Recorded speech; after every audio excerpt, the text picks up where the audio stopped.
오늘 이 본문에 있는 말씀을 의지해서 복음을 듣고 변화된 자, 복음을 듣고 뭐한 자요? 변화된 자의 삶의 모습을 우리가 나누려고 합니다.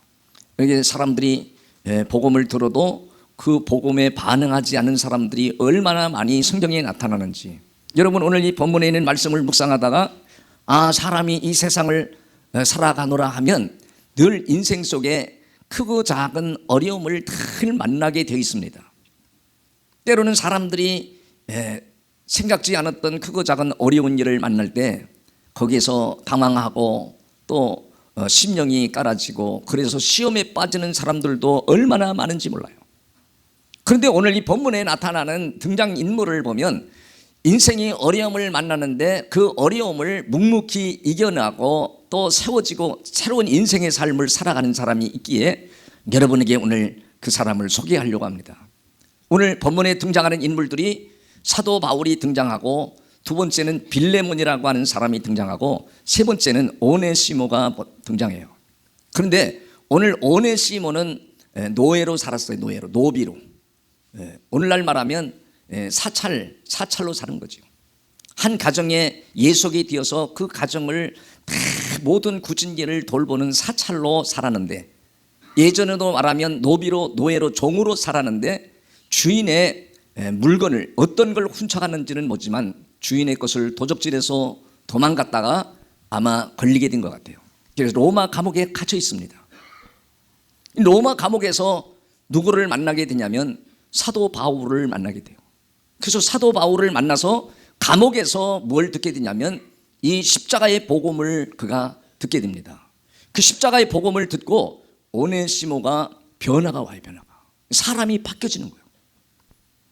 여러분, 이 복음을 듣는 사람들은 반드시 심령이 내부 구조가 다 변화가 올 뿐 아니라 삶의 패턴이 달라진다는 사실을 성경이 우리 인생을 향하여 얼마나 구구절절히 말씀을 외치는지 모릅니다.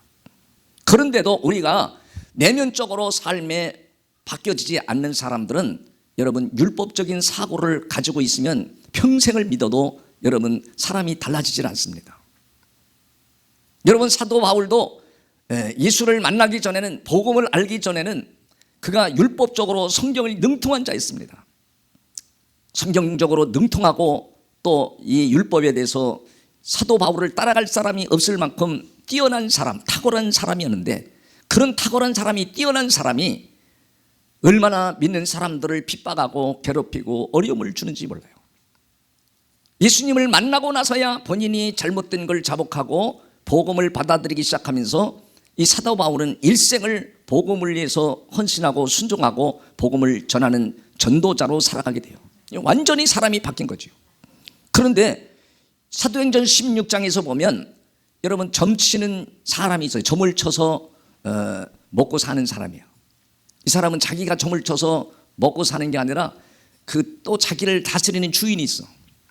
그래서 사람들이 많이 다니는 곳에 길목에 딱 앉혀놓고 점을 쳐주면서 그 점의 대가를 주인이 다 가져가는 일을 하는데, 어느 날 사도 바울이 지나갈 때마다 이 점치는 여종이 막 그렇게 사도 바울을 긍휼히 여겨달라고 하도 그렇게 외쳐서 사도 바울이 예수 그리스도의 이름으로 귀신 들린 자를 내쫓고 바로 이 사람을 고쳐줘 버려요.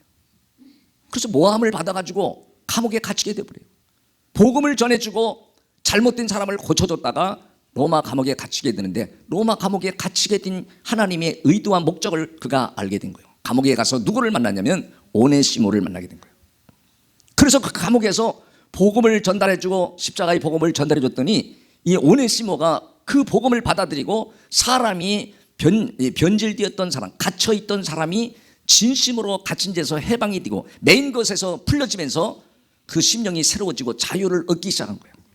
여러분, 그래서 시편 107편 10절과 11절에도 보면 그런 말씀이 있습니다. 사람이 흑암과 사망의 그늘에 앉으며 권고와 쇠사슬에 매임은, 사람들이 흑암에 매인되잖아요. 권고와 쇠사슬에 매이고 잘못된 것에 매인 것은 왜 사람들이 매이냐? 하나님의 말씀을 거역하며 지존자의 뜻을 멸시함이니라. 하나님의 말씀을 거역하고 지존자의 뜻을 외면하면 사람들은 전부 다 자기가 잘났다고 외치지만 전부 율법에 매이고 또 흑암에 매이고 어둠에 매이고, 여러분 우리 사이에도 그런 사람들이 얼마나 많은지 아십니까?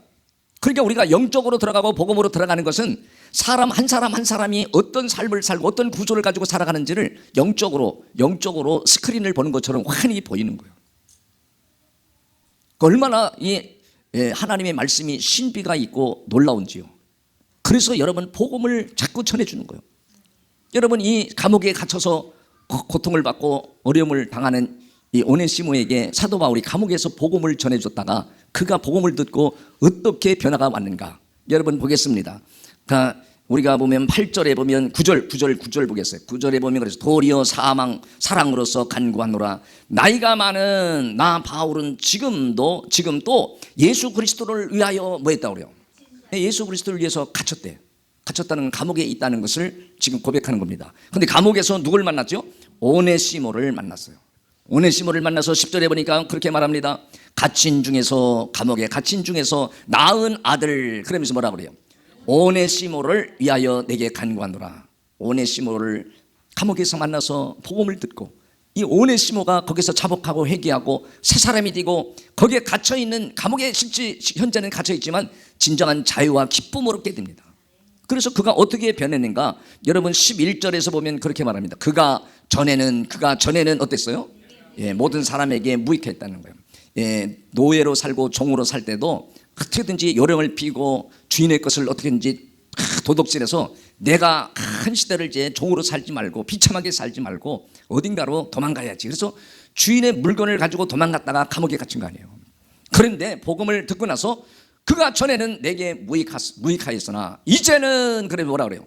나와 내게 유익함으로. 그러니까 복음을 받아들인 사람들은요, 모든 사람들에게 유익을 줍니다. 유익을, 대단한 유익을 줘요. 여러분 세상에 뭐 좋은 대학을 나고 똑똑했다고 해서 유익을 주는 게 아니라 얼마나 사람들에게 힘들게 하는 사람들이 많은지 아십니까? 여러분 그래서 고린도전서 여러분 10장 24절에도 가보면 그렇게 말합니다. 누구든지 자기의 유익을 구하지 말고 뭐라 그래요? 남의 유익을 구하라. 이게 복음으로 사는 사람들의 신앙입니다. 더 나가서 여러분 32절과 33절에도 보면 그렇게 말해요. 유대인이나 헬라인이나 하나님의 교회나 뭐하는 자가 되지 말래요? 그냥 거쳐가는 자가 되지 말고, 그러면서 33절에 나와 같이 모든 일에 모든 사람을 어떻게 하라고 그래요? 기쁘게 하여 자신의 유익을 구하지 아니하고 많은 사람의 유익을 구하여 그들로 뭐하게 하라고? 구원을 받게 하라. 이게 복음을 받아들인 사람들의 삶의 태도고 자세입니다. 그래서 우리는 교회 공동체에 내 주장을 앞세우고 내 생각을 앞세우고 나의 유익을 생각하지 아니하고 공동체의 유익, 이 유익을 생각하는 사람들이 복음으로 변화된 삶을 보여주는 삶이에요. 그렇지 않으면 금방 눈에 띄잖아요. 여러분 그래서 두 번째로 나타나는 인물이 빌레몬이라는 사람이 등장을 해요. 이 빌레몬이라는 사람은 당시에 어떻게 무언 직업을 가지고 있었는지는 구체적으로 안 나오는데 굉장한 거부입니다. 돈이 많고 재산이 많은, 마치 자기 집에 종들을 거느리고 사는 그런 무지한 부자였어요. 이 부자가 사도 바울을 또 만나게 됐어요. 여러분 부자는 예수 믿기 어려운데 사도 바울을 만나서 이 복음을 듣고 이 빌레몬이 마음이 변화한 거예요. 그래서 이 사람이 실제 복음을 받아들였다고 하는 증거가 어떻게 나타나느냐? 여러분 오늘 1절에서 빌레몬서 1장 1절에서 보면 그렇게 나타납니다. 그리스도 예수를 위하여 갇힌 자 된 바울과 및 형제 디모데는 그러잖아요. 우리의 사랑을 받는 자요 동역자인 뭐라고 그래요? 빌레몬은 예수 그리스도의 동역자고 또 디모데라고 하는 사람의 동역자의 역할을 했다는 거예요. 여러분 앞에 우리가 빌레몬서 앞에 보면 디도서, 디모데, 후서, 전서가 있는데 전부 다 디모데가 목회했던 교회였거든요. 그런데 이 디모데는 젊은 목사였어요. 젊은 교역자였는데 젊다고 사람들이 무시한 게 아니라 디모데가 복음을 증거했기 때문에 사람들이 다 동역자 역할을 하고 협력해주고 하는 일을 하는 사람들이 너무 많았던 거예요. 여러분 2절에 가서도 그렇게 말합니다. 이 빌레몬이 복음을 듣고 사도 바울을 통해서 복음을 듣고 어떻게 변화가 왔는가? 자매 아비아와, 이 자매 아비아라고 하는 거 보니까 빌레몬의 부인인 거로 추측이 됩니다. 우리와 함께 병사된 아기뽀와 내 집에 있는 뭐라고 그래요? 교회에 편지하노니. 여러분 빌레몬이 복음을 받아들이고 나서, 복음을 듣고 나서 자기 집을 교회 공동체로 세워서 거기에 오는 사람들을 다 섬기고 자기 집을 희생하고 자기의 모든 걸 희생하고 헌신하면서 섬겼던 사람이 바로 빌레몬입니다. 여러분, 성경 속에 그런 예화들이 많이 있는데 사도 바울이 감옥에 있다가 나와가지고 말씀을 증거할 때 얼마나 사람들이 회방을 넣는지 모르는 거예요. 지금 시대도 마찬가지예요. 원색적인 복음을 증거하면 너만 복음을 아느냐 그래서는 공격하는 사람들이 의외로 많습니다. 사도행전 19장에 가서 보면 19장의 8절부터 보면 사도 바울이 감옥에 갇혔다 나와가지고 또 시간이 되면 복음을 전하는데, 여러분 사도행전 19장 8절에 가서 보면 바울이 회당에 돌아가 몇 달 동안요, 석 달 동안 담대히 하나님의 나라에 관하여 강론하며 권면하되 가르치고 권면했다는 거예요. 그러니까 이 말씀의 가르침을 받는 것은요, 담임 목사나 교역자, 이 정식으로 말씀을 증거하고 가르치는 사람들한테 배우는 거예요. 여러분 교회 안에서 여러분들은 가르치는 게 아니라 나누는 겁니다. 나눠야지. 뭔가 가르치고 자기가 뭔가 대단히 안다고 해서 자꾸 사람을 가르치려고 하면 지루해지는 거예요. 힘들어지는 거예요. 그러니까 거기서 나눠야 돼. 구역에서 나누는 거 안 하면 자꾸 구역이 침체가 오고 교회를 떠나고 싶은 마음이 생겨요. 철저히 나눠야 돼요. 일방적으로. 그래서 오늘 컬럼에도 그 하반 밑에 쪽으로 써놨으니까 읽어보고 어떻게든지 나눌 수 있도록 일방적으로 자기가 끌고 가는 게 아니라, 여러분 성경 말씀은 정식으로 배운 사람들한테 배우는 겁니다. 그냥 누구한테 가서 대충 배워가지고 배우는 게 아니라. 여러분 그래서 오늘 사도 바울이 말씀을 강론할 때도 어떤 일이 벌어지는가 하면 9절에 그렇게 말해요. 사도행전 19장 9절에 보면 뭐라고 그러는가. 어떤 사람들은 아니 사도 바울이 하나님의 나라에 대한 복음을 증거하는데 어떤 사람들은 어땠죠? 마음이 굳어 순종하지 않고 무리 앞에서 이 도를 어떻게 해요? 막 사람들한테 선동하는 거예요. 사도 바울 저놈도 예전에 율법을 전하고 나쁜 놈이다. 그래서 마음이 어떻게 돼? 마음이 굳어버렸대. 마음이 굳어 순종하지 않고 무리 앞에서 이 도를 뭐 했대요? 이 십자가의 도를, 복음의 도를 비방하거늘. 이런 사람들이 사도 바울은 우리에 보면 100배 1000배가 능력이 있는 사람이에요. 그런데도 비방하는 거예요. 여러분 비방하거늘 바울이 그들을 어떻게 했어요? 떠나 제자들을 따로 세웠대. 따로 세우고 두란노 서원에서 날마다 강론했다. 그 사람들은 못 듣게 했다는 거예요. 따로 세웠다는 거예요. 여러분 다음 절에도 그래서 뭐라고 그러니까 2해 동안 이같이 하니 아시아에 사는 자는 유대인은 이 선택받은 사람들 아니에요. 선택받은 사람이나 헬라인, 이방인이나 다 주의 말씀을 어떻게 해요? 주의 말씀을 듣더라고 그러잖아요. 그 사도 바울이 철학을 가르치고 세상의 진리를 가르친 게 아니라 사도 바울은 입만 열면 복음을 가르치는 거예요. 십자가의 복음을 증거했던 사람인 거예요. 우리 교회도 계속 복음을 증거하는데 이 복음을 증거해도 받아들이지 않는 사람들은 율법적인 사고를 가지고 평생을 살아가면서 다른 사람에게 유익이 되는 게 아니라 걸림돌이 되고 장애물이 되고 어려움을 주는 일을 지속적으로 하게 됩니다. 여러분 그래서 오늘 빌레몬이 어떻게 변화가 왔느냐, 자기 집을 교회 공동체, 가정 공동체로 자기 집을 바쳐가면서 희생하고 헌신하고 자기 집에서 예배 드리는 거예요. 이 복음을 전하고. 여러분 자기 집을 내놓는 사람들이 얼마나 됩니까? 자기 집에 오는 것조차도 싫어하니까. 근데 자기 집을 다 내놓고 여기에 가정교회를 세워서 많은 사람들을 섬기고 희생했다고 성경이 나오는데, 여러분 이렇게 말하면서 1장 3절에 뭐라 그러냐, 하나님 우리 아버지와 주 예수 그리스도로부터 은혜와 평강이 어디에게? 너희에게, 이 빌레몬이 가정교회를 세운 이 모든 너희에게 임할지어다. 뭐가요? 은혜와 평강이 임하기 위해서는 하나님과의 관계에서 화목한 관계가 이루어져서 뿌리를 내릴 때만이 은혜와 평강이 여러분의 마음속에 늘 흘러들어오는 거예요. 하나님의 관계가 화목한 관계에 뿌리를 내리는 사람. 그런데 어떤 사람들은 목사님 우리 잘 믿는데요, 왜 이렇게 어려운 일이 많고 짜증나는 일이 많고 신경 쓰이는 일들이 많은지 모르겠다고. 하나님과의 화목한 관계를 맺지 않으면 은혜와 평강이 흘러들어오지 않습니다. 그래서 오늘 4절에 그렇게 말합니다. 사도 바울이 내가 항상 내 하나님께 감사하고 기도할 때에 너를 말하면, 여러분 이 사도 바울이 항상 기도하는 사람인데 이 빌레몬을 위해서, 빌레몬의 가정을 위해서 기도를 늘 했는가 봐요. 왜? 복음을 깨닫고 복음을 받아들이고 복음으로 사는 삶을 사니까 주의 종으로서는 너무너무 감격하는, 그래서 하나님 이 빌레몬의 가정에 은혜와 평강이 다 있게 하시고 거기에 모이는 사람들에게 은혜와 평강을 날마다 부어달라고 기도하면서 항상 생각하는 거예요. 그러면서 오늘 그랬잖아요. 기도할 때 너를 말하면 5절에 가서 그렇게 말해요. 주 예수와 및 모든 성도에 대한 내 사랑과 믿음이 있음을 사람들을 통해서 듣는 거예요. 아, 빌레몬은 진짜 복음을 받아들이고 변화가 된 사람이구나, 변화된 삶을 사는 사람이구나. 그래서 모든 사람들에게 사랑을 받고 또 뭐라 그랬어요? 믿음이 있다고 들었다고 그랬잖아요. 아, 아무개 권사님은 정말 믿음이 있어. 그런데 우리를 비춰볼 때 정말 나는 믿음이 있는가? 나는 정말 십자가의 사랑이 있는가? 여러분, 우리가 행동하고 말하는 거 보면 십자가의 사랑이 삐들삐들 말라가지고 십자가의 사랑은커녕 원망하고 날카롭고 공격하고 이런 사람들이 얼마나 많은지 아십니까?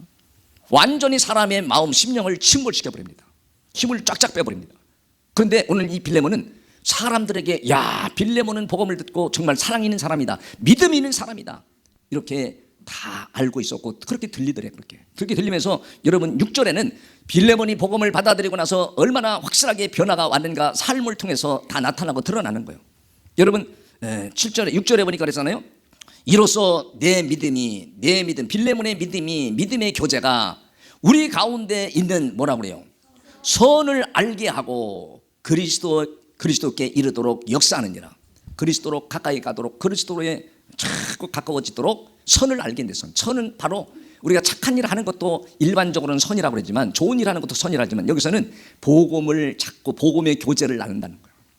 복음의 자기 어떤 지식을 나누고 자기가 배운 걸 나누는 게 아니라 말씀 들은 거에 복음이 있는 것을 가지고 복음, 믿음의 교제라고 그래요. 믿음의 교제가 선을 알게 하여 그리스도께로 이르도록 만들어 역사하도록, 그리스도께로 가도록. 그래서 제가 아무리 잘났어도 저를 따라오라 하지 않고 제가 전하는 예수 그리스도를 여러분이 만나라. 그분을 만나는 게 복음의 삶이다. 그분을 만나야 여러분의 나약하고 잘못되어진 것도 다 보여지고 거기서 깨닫게 되고 십자가의 사랑과 용서와 사랑의 마음이 들어오기 시작하는 거예요. 근데 오늘 빌레몬은 그런 사람으로 살았기 때문에 여러분 다음 절 7절에 보니까 어떤 일이 벌어졌는가 하면 7절에 보세요. 형제여, 성도들의 마음이 누구로 말미암아?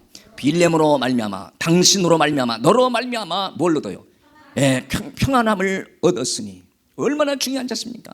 당신 때문에 교회 공동체가, 성도들의 마음이 평안함을 얻는다는 거예요. 당신 때문에 많은 사람들이 좌절하고 힘을 잃어버리고 왜 저러는지 모르겠어, 이런 불평이 나오면 그건 복음을 받아들이는 게 아니라 율법적인 사고를 가지고 사는 거지. 평생 무거운 짐을 지고 고통을 받는 삶을 살게 돼 있어요. 여러분, 그래서 봐요. 너로 말미암아 뭘 얻었어요? 첫 번째는 평안함을 얻었으니 내가 너의 사랑으로 많은 뭐라고 그래요? 기쁨과 위로를 받았노라. 사도 바울도 빌레몬이라는 사람이 복음으로 사는 삶이 그 현실 속에, 교회 공동체 속에, 성도들 속에 막 드러나고 나타나니까 너의 그 사랑이, 주의 종인 이 사도 바울도 뭘 얻었다고 그래요? 기쁨과 평안을, 위로를 받았다고 그러잖아요. 우리 아무개 집사님이 정말 복음으로 사는 것 때문에 주의 종이 뭘 얻었어요? 기쁨과 위로를 받습니다. 주의 종은 여러분이 복음으로 사는 걸 먹고 사는 거예요. 여러분이 복음으로 살지 않으면요, 애통이 나오잖아요. 애통이. 사도 바울이 빌레몬을 기도할 때마다 항상 기도하는데, 내가 이 사람을 놓고 기도할 때마다 내가 기쁨을 얻고 위로를 받는다. 얼마나 복음으로 사서 변화가 돼서 사랑하고 사람들에게 평안을 주는지. 그래서 이 사도 바울이 편지를 쓴 거예요. 편지를. 빌레몬에 편지에서 내가 이제 그리스도 안에서 담대히 너에게 명령할 수도 있지만 명령하지 않고 도리어 사랑으로 간구하노라. 여러분 9절에 보면 그렇게 나와 있잖아요. 도리어 사랑으로서 간구하노라. 나이가 많은 나 바울은 지금 또 뭐라 그래요? 지금 또 예수 그리스도를 위하여 갇힌 자 되어 감옥에서 만난 오네시모를 너에게 보내려고 한다. 이 사람이 너의 종이었다는 걸 내가 감옥에서 들었다. 근데 이 사람이 복음을 듣고 예전에는 너에게 무익하고 도둑질해가고 주인의 손해를 끼치고 그랬지만 이전에는 무익하였으나 지금은 당신과 나에게도 유익하고 오네시모는 나의 신복이라는 거, 신복. 그래서 나이가 많으니까 복음을 깨닫고 섬기려고 하는 이런 신복을 가까이 두려고 하는 거예요. 그런데 강력한 명령에서 빌레몬에게 명령해가지고 내가 붙여놓고 싶지만 내 사랑으로서 간구한다. 그러면서 여러분 뭐라고 그랬냐면 14절에 보면 그렇게 말해요. 14절. 다만 내 승낙이 없이는 내가 아무것도 하기를 원하지 아니하노니 이는 너의 선한 일이 억지같이 되지 아니하고 뭘로? 자원에서 자발적으로 되게 하려 함이니라. 그러면서 여러분 그렇게 말해요. 15절 16절에 보면 아주 놀라운 16절로 그냥 건넜대요. 16절에 보면 이후로는 오네시모가 내 종이었지만 종과 같이 대하지 아니하고 뭘로 대하래요? 종 이상으로 곧 사랑받은 형제로 둘자라. 내게 특별히 그러하거든 하물며 육신과 주 안에서 상관된 내게랴. 그러면서 여러분 17절에 보면 그러므로 내가 나를 동역자로 알진대 그를 영접하기를 누구 하듯? 내게 하듯 그를 영접하고 환영하라는 거예요. 그래서 오늘 그렇게 말합니다. 다음 18절에는 그가 만일 내게 불의하거나 내게 빚진 것이 있으면 그것은 어디다 갚으래요? 내 앞에서 계산하라. 여러분 우리가 빚진 게 물질의 빚을 지면 갚으면 되잖아요. 남한테 뭘 얻어먹었으면 또 사주면 되잖아요. 그런데 이 빌레몬은 사도 바울에게 빚을 줬대. 무슨 빚일까? 이 세상에는 살 수 없는 복음을 듣고 영원한 생명을 얻었다는 거예요. 그 생명을 얻은 것은 여러분 빚을 갚을 수가 없어. 생명을 내놓을 거예요, 어떻게 할 거예요? 그러니까 사도 바울이 너는 내게 빚진 자다. 그러니 내가 이 감옥에서 복음을 듣고 깨달은 내 신복인 오네시모를 내게 보내면 그 종처럼 대하지 말고 형제처럼, 형제 이상으로 대하라. 그렇게 이 복음의 빚진 자, 이걸 여러분이 복음을 깨닫고도 복음을 깨닫다라고 생각하고 나는 어디서 딴 데서 주워 들어가지고 알았다. 그런 사람들은요 고마움이 없는 거예요. 그 여러분이 율법으로 가는 사람도, 율법적인 사고로 가는 사람도 고마움이 없습니다. 나는 이사엘 목사 말씀을 통해서 복음을 듣고 내가 정말 복음을 향하여 날마다 주님과 미팅하고 교제하고 나누는 이 삶을 살게 되어노라. 지금은 확실하게 나타나지 않지만 앞으로 계속 거듭해서 나타나서 내 가정 공동체에도 사람들에게, 식구들에게도 유익을 주고 교회에서도 유익을 주는 그런 집사가 되고 그런 권사가 되고 그런 장로가 되고 그런 교인들이 될 때 마치 하나님이 이 교회 공동체는 천국과 같은 것이고 기쁨이 넘치는 이 장소가 되어서 집에서 있다가도 교회를 가고 싶은 마음이 불릴듯 일어나는 거죠. 교회 가면 쌈박질하고 교회 가면 잘난 척하고 자기가 대단하다고 하고 그러면 교회를 가고 싶지 않은 거예요. 교회를 자꾸 침체시키는 거예요. 담임 목사는 어떻게든지 한 사람이라도 정말 세워서 복음을 듣고 주님을 만나서 일생 갇힌 자리에서 자유함을 얻고 행복을 얻고 천국의 은혜, 생명의 영원한 생명을 얻어서 멋지게 살아가기를 원하는데 그걸 가로막는 사람들이 얼마나 많은지 아십니까? 그래서 여러분이 오늘 복음을 받아들여서 이 복음을 받아들여서 나도 빌레몬처럼 오네시모처럼 사도 바울처럼 많은 사람에게 유익을 주고 또 많은 사람들에게 평안을 주고 사랑과 믿음을 나타나는 그런 믿음의 용사가 다 되기를 주의 이름으로 축복합니다.